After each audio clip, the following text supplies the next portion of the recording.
Greetings once again, and thanks for taking a few moments to catch up with me in my journeys and insights reflections.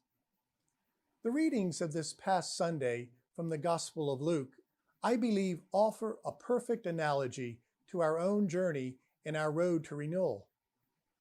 We see Jesus challenging his disciples to venture beyond their own comfort zone. As the crowds pressed in on him, he sees two boats sitting at the shore and suggests climbing into one and instructs Simon Peter to push out a bit where he continues to share his teachings with the crowds.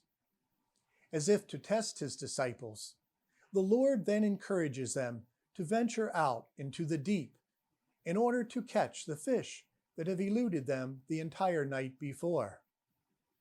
"Master, we have worked hard all night and have caught nothing, but at your command I will lower the nets," says Simon Peter. And of course, as Paul Harvey used to say, we know the rest of the story. Their nets were overflowing and nearly impossible to pull into the boat.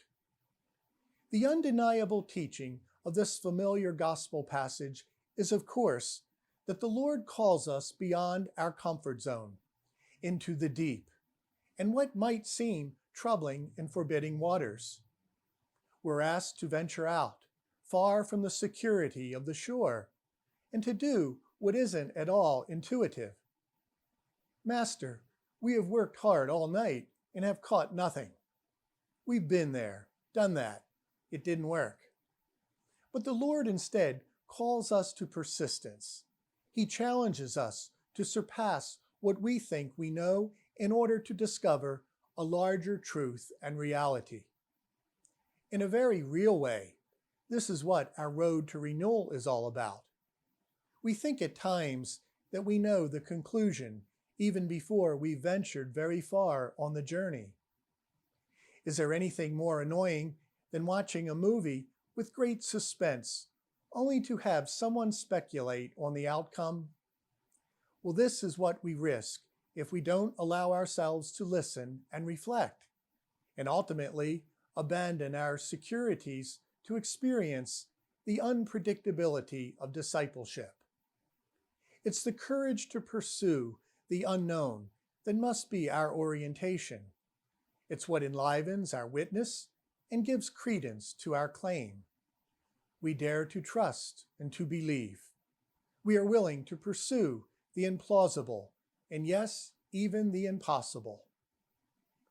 This coming Sunday at 10:30 a.m., I'll be celebrating the White Mass at our cathedral in honor of those dedicated and heroic healthcare workers, doctors, nurses, nursing assistants, and medical technicians, and all who work to heal and care for those among us in the most dire need.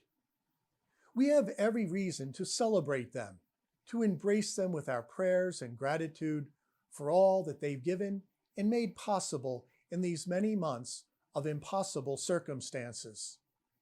We can never for a moment take for granted their devotion. Theirs is a sacred calling, and we honor their faithfulness to it and their demonstration of the greatest love, to lay one's life down for another. We'll be offering the anointing of the sick after Mass for all who desire it, in keeping with World Day of the Sick and the Feast of Our Lady of Lourdes on February 11th. Please know of my constant prayers for you, as I ask also for yours in my service and ministry as your pastor and shepherd. May our good and gracious God assure you, and all whom you love, of his constant presence and care.